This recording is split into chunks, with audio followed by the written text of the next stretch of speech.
أعوذ بالله من الشيطان الرجيم بسم الله الرحمن الرحيم النبي أولى بالمؤمنين من أنفسهم.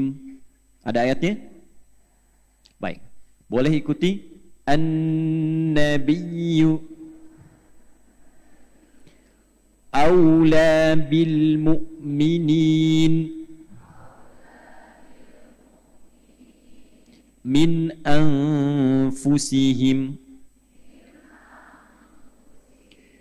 wa azwajuhu ummahatuhum.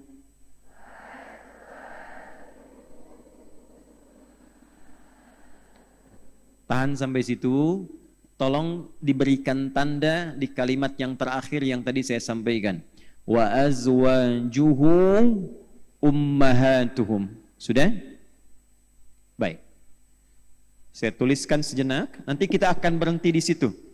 Ya, wa ulul arham dan seterusnya, kana dzalika fil kitabi mastura sampai ujungnya, kita simpan sejenak. Kita berhenti topiknya di sini dulu. Wa azwajuhu ummahatuhum. Wa azwajuhu ummahatuhum. Ya, saya kotaki ya. Ini yang Quran surah ke-33 ayat yang ke-6. Pindah ke Quran di surah yang sama, surah 33 di ayat yang ke-32. Sudah?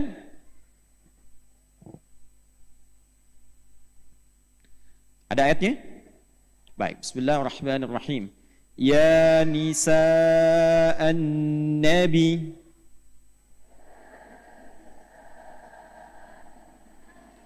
lastunna ka ahadin minan nisa'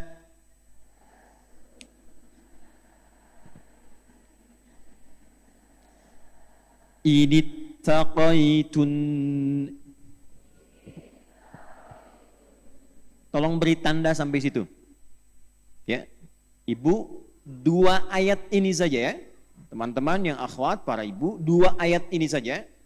Kalau ibu amalkan selama hidup, diikuti istiqamah sampai meninggal, insya Allah mempertemukan ibu semuanya dengan perempuan termulia di muka bumi dan berpeluang mendapatkan satu tempat yang sama dengan mereka, yaitu istri-istri Nabi sallallahu alaihi wasallam.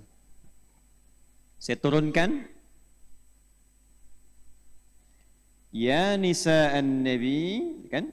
Nisa'an nabi lastunna. Ini dalilnya. Ka ahadim minan nisa. Saya tuliskan cepat ya. Ini taqaitunna.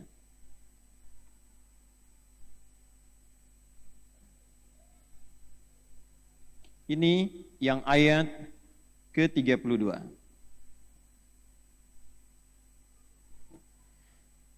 Ibu sekalian, kita bisa fokus dengan baik karena waktu kita akan sangat terbatas dan belum tentu kita bisa simultan setahun ini untuk menyempurnakan semuanya.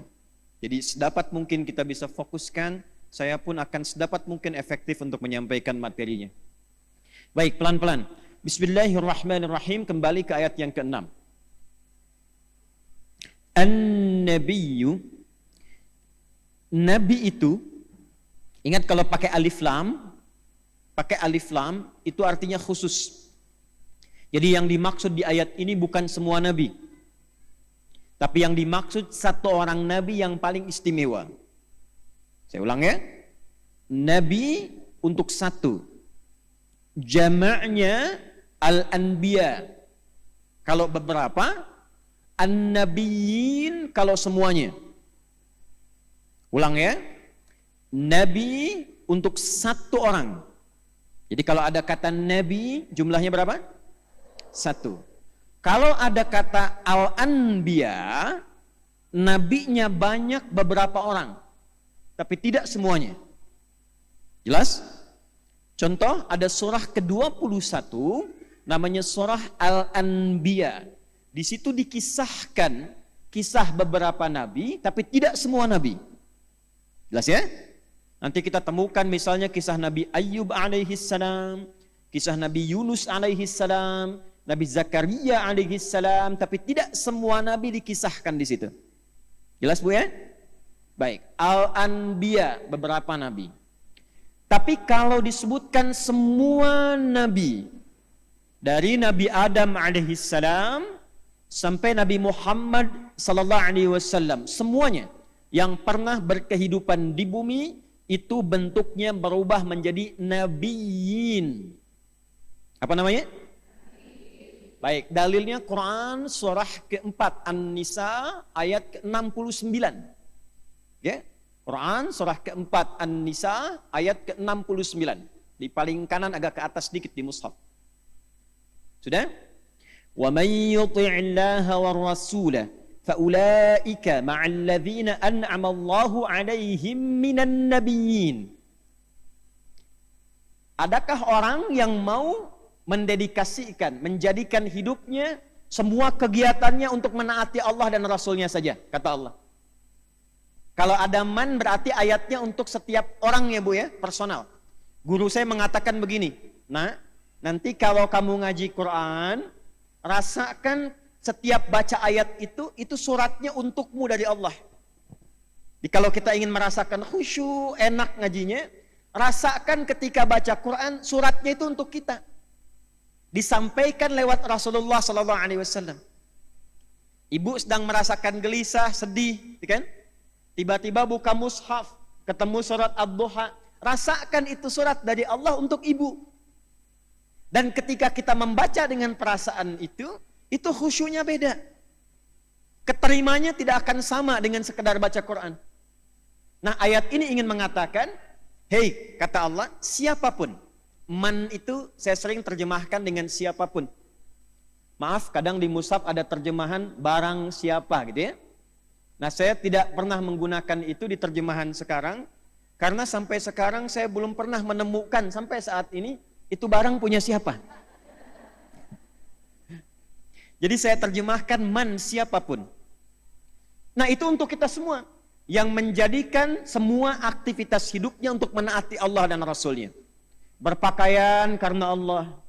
Beda berpakaian karena Allah dengan berpakaian sekedar pakai. Orang yang berpakaian karena Allah, dia akan menjaga bagaimana cara berpakaian supaya Allah ridha dengan pakaiannya. Makan karena Allah, dia akan mencari bahan makanan yang tidak bermasalah dengan Allah. Nah, kalau konsisten hidup begitu, dari bangun tidur sampai dengan tidur lagi, maka langsung Allah jamin di Quran, faulaika, maka semua orang-orang itu ma'alladzina an'amallahu minan nabiyyin, di akhirat nanti akan diberikan tempat di surga yang tempat tinggalnya di komplek yang sama dengan semua nabi yang pernah bertugas di bumi. Nanti ada 3 golongan di antara mereka. Ya, nanti ada 3 golongan. Siddiqin, syuhada, salihin. Nah, semua nabi di sini disebutkannya dengan kata nabiyin, Bu, bukan anbiya. An-nabiyin. Oh. Jadi semua nabi yang pernah bertugas di bumi, dari Nabi Muhammad sallallahu alaihi wasallam sampai Nabi Adam alaihi salam. Muhammad sallallahu alaihi wasallam bin Abdullah bin Abdul Muttalib bin Hashim bin Abdul Manaf bin Qusay bin Murrah bin Kilab bin Ka'ab bin Ghalib bin Fihir bin Malik bin Nadar, terus bin Kinana bin Khuzaimah bin Mudrika bin Ilyas bin Nizar bin Mudar bin Ma'ad bin Adnan bin Addi bin Adri bin Muqawwam bin Nahur bin Tarikh bin Ya'rub bin Yasjub bin Nabit bin Ismail alaihissalam bin Ibrahim alaihissalam bin Azar atau bin Nahur bin Abir bin Kinan bin Arfakhshad bin Sam bin Nuh alaihissalam bin Mihlail bin Matushala bin Kinan bin Anwas bin Thith bin Adam alaihissalam. Sampai atas. Coba ulangi. Sampai ke atas. Jadi nanti kalau tetanggaan kan level paling tinggi itu. Ya, Misal berkunjung ke bawah dari, kan ada 8 level surga itu. Yang paling tinggi nanti di Firdaus itu bisa turun berkunjung ke bawah, saling mengunjungi. Tapi yang di bawah nggak bisa ke atas. Jadi kalau ibu insya Allah ada di atas, ya amin. Turun ke bawah tanya, ketemu temannya, kamu di mana tempatnya? Saya di samping saya ada Ustadz Fulan, Kiai Fulan, Masya Allah, luar biasa ya. Kalau kamu di mana? Ya saya biasa aja. Cuman di depan saya Nabi Ibrahim. Belakang saya Nabi Musa. Eta mah ya di sisi kiri abdi, anu paling ganteng semuka bumi Nabi Yusuf. Dan di kanannya Nabi Muhammad sallallahu alaihi wasallam. Dan Nabi Muhammad itu lebih tampan dibandingkan dengan Nabi Yusuf alaihi salam berkali-kali lipat. Berkali-kali lipat. Ya. Kalau ibu pernah lihat dalam mimpi, Masya Allah, cahaya aja. Satu saat mudah-mudahan bisa merasakan itu ya. Ini, kembali. Kalau kita jadikan tunggal, kembalikan ke awal, dan dijadikan istimewa tidak sama dengan yang lain. Maka kembalikan katanya kepada Nabi dan tambahkan alif lam di depannya. Kembali ke Quran surah 33 ayat ke-6. An-Nabiyyu. Ada? Maka cara menerjemahkannya, perhatikan. Nabi Muhammad sallallahu alaihi wasallam yang istimewa itu. Nah, itu. Cara menerjemahkannya. Coba ibu lihat terjemahan. Kalau di terjemahan kan disebutkannya Nabi itu, gitu kan? Coba rasakan bedanya dengan kita menerjemahkan Nabi Muhammad sallallahu alaihi wasallam yang istimewa itu. Jelas? Aula bil mu'minina min anfusihim. Lebih harus diutamakan, lebih harus diprioritaskan, lebih harus didahulukan oleh insan yang beriman. Setiap orang yang punya iman pasti akan mendahulukan Nabi Muhammad, memprioritaskan Nabi Muhammad, bahkan dibandingkan dengan dirinya sendiri. Sebentar, saya cerita sedikit supaya lebih mendekatkan ayat ini ya dalam pemaknaan kita. Ibu kenal Umar bin Khattab? Ya. Udah mulai aneh nih awal tahunnya. Saya pulang dari Amerika, di sana nggak ada yang kenal Umar. Di sini Ustaz Muslimah kenal Umar. Luar biasa, it's amazing, you know. I was in America, nobody. Yeah, now Umar bin Khattab. Ya, alhamdulillah. Umar itu begini, datang pada Nabi, beliau katakan, "Ya Rasulullah, saya mencintai Anda. Saya akan berjuang dengan Anda. Tapi setelah bapak ibu saya, setelah istri saya." Jadi tempat Nabi ketiga. Kan? Apa kata Nabi sallallahu alaihi wasallam? Kata Nabi sallallahu alaihi wasallam, "La yu'minu ahadukum." Belum sempurna keimanan seseorang. Awas. Hatta akuna, sampai aku, atau kama qala Rasulullah sallallahu alaihi wasallam, ahabba ilaihi, menjadi yang paling dicintainya, nomor 1, bin walidaihi, setelah kedua orang tuanya, atau bahkan setelah istri dan keluarganya. Maka setelah mendengar kalimat ini, Umar langsung mengatakan, "Ya Rasulullah sallallahu alaihi wasallam, aku mencintai Anda dan siap berjuang untuk Anda karena Allah melebihi cintaku pada ibu bapakku, istriku dan keluargaku." Maka ditepuklah Umar bin Khattab radhiyallahu taala anhu, ada yang menyebutkan dipeluk oleh Nabi sallallahu alaihi wasallam dan kemudian dipuji oleh Nabi, dan inilah yang menempatkan Umar hidup bersama Nabi, wafat dikubur di samping Nabi, dan di akhirat bertempat tinggal dekat dengan Nabi sallallahu alaihi wasallam. Jadi di 3 alamnya itu berdampingan dengan Nabi sallallahu alaihi wasallam. Sekarang saya mau tanyakan, kalau saya tanya pada ibu sekarang, mau nggak kira-kira ibu di dunia nggak pernah lihat Nabi, nggak pernah hidup bersama Nabi, tapi ketika di akhirat bisa berdampingan dengan Nabi sallallahu alaihi wasallam, mau nggak? Maka turunlah ayat ini untuk memberikan gambaran itu. An-Nabiyyu aula bil mu'minina min anfusihim. Tempatkan Nabi Muhammad SAW di atas segalanya. Kalau masih merasa punya iman, iman kita dipertaruhkan di situ. Tuh. Bagaimana cara menempatkan Nabi sebagai prioritas? Ibu masak nggak tiap hari? Hidangkan makanan. Sudah dipastikan belum makanan itu benar-benar yang diarahkan oleh Nabi SAW? Cara makannya seperti Nabi ajarkan nggak?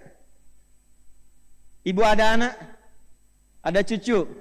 Baik, pertanyaan saya, disekolahkan di mana anak itu? Apakah ditempatkan di sekolah yang mengenalkan dia dengan Rasulnya? Apakah dia belajar seperti yang diinginkan oleh Nabi-Nya? Nabi mengatakan pintar, sepintar-pintarnya silahkan. Yang ahli bahasa silahkan. Yang ahli umum silahkan. Matematika, kimia, fisika. Pertanyaannya dengan ilmu itu kenal Allah enggak? Sholat enggak? Baca Quran enggak? Memuliakan orang tuanya enggak? Jangan sampai ibu didik anaknya sekolah tinggi-tinggi, gelarnya tinggi, sama ibu pun enggak kenal. Nyolatkan pun enggak mampu. Nelpon aja enggak sempat. Tanya kabar aja tidak punya waktu. Lantas investasi apa yang telah ibu keluarkan selama hidup? Sampai rambut memutih, fisik letih, tapi anak gak kenal Anda sama sekali. Alhamdulillah, di sini kita masih punya rasa yang terhubung dengan anak-anak. Kemarin saya di Amerika, begitu anak itu sudah tumbuh dewasa, orang tuanya sudah senior, sepuh, maka mereka diantaranya punya pemahaman, diantara cara memuliakan orang tua itu tempatkan di panti jompo. Sementara Islam datang dengan risalah yang indah. Muliakan orang tuamu sebagaimana mereka merawatmu sejak kecil. Kalau kau mau marah, pikir-pikir dulu. Mau berkata, bayangkan ibu yang telah mengandungmu susah dan payah dan tidak pernah mengeluh. Mau menyakitinya, bayangkan saat ia memberikan ASI kepadamu. Dengan sempurna itu, di Quran, Bu. Tapi perjuangan ibu mengandung, melahirkan, di jalan tadi itu, sahabat saya, bersama saya tadi mengendarai mobil, minta doa karena anaknya sedang berjuang untuk melahirkan. Alhamdulillah begitu tiba, lahir. Alhamdulillah. Tapi menunggu kelahiran itu nggak mudah dan ibu merasakan sendiri. Kami aja para ayah menunggunya itu doanya luar biasa. Gelisahnya luar biasa, apalagi ibu yang melakukan itu. Lantas ibu yang mengandung anaknya, anak yang dikandung oleh ibu itu, yang dilahirkan diberikan ASI, saat ibu sudah mendapatkan usia yang senja, bahkan dia tidak mengenal Anda. Maka kalau itu terjadi, spirit Al-Quran mengatakan, jangan dulu celah anaknya. Istighfar dulu. Boleh jadi saat dia dalam perawatan itu, tidak ditempatkan pada tempat yang mengenalkan ia dengan Allah dan Rasulnya. Dan baliknya nanti pasti akan kemuliaan kepada setiap orang tuanya. Itu yang menjadikan nanti Hannah mendekatkan anaknya Maryam dengan Allah, mencarikan guru yang benar, ditempatkan di mihrab yang menjadikan ia mendekat kepada Allah. Tarik dulu. Ya? Cek lagi pakaian. Betul nggak pakaian ini kenakan disenangi oleh Nabi? Cek lagi bagaimana berinteraksi dalam kehidupan. Benar nggak interaksinya dibenarkan oleh Nabi? Lihat tutur katanya. Lihat pandangannya. Lihat apa yang didengar. Lihat kakinya berjalan. Jangan-jangan selama ini berharap tinggal bersama Nabi di surga Firdaus, di dekat Rasulullah SAW. Tapi aktivitasnya jauh dari apa yang dibimbing oleh Nabi SAW.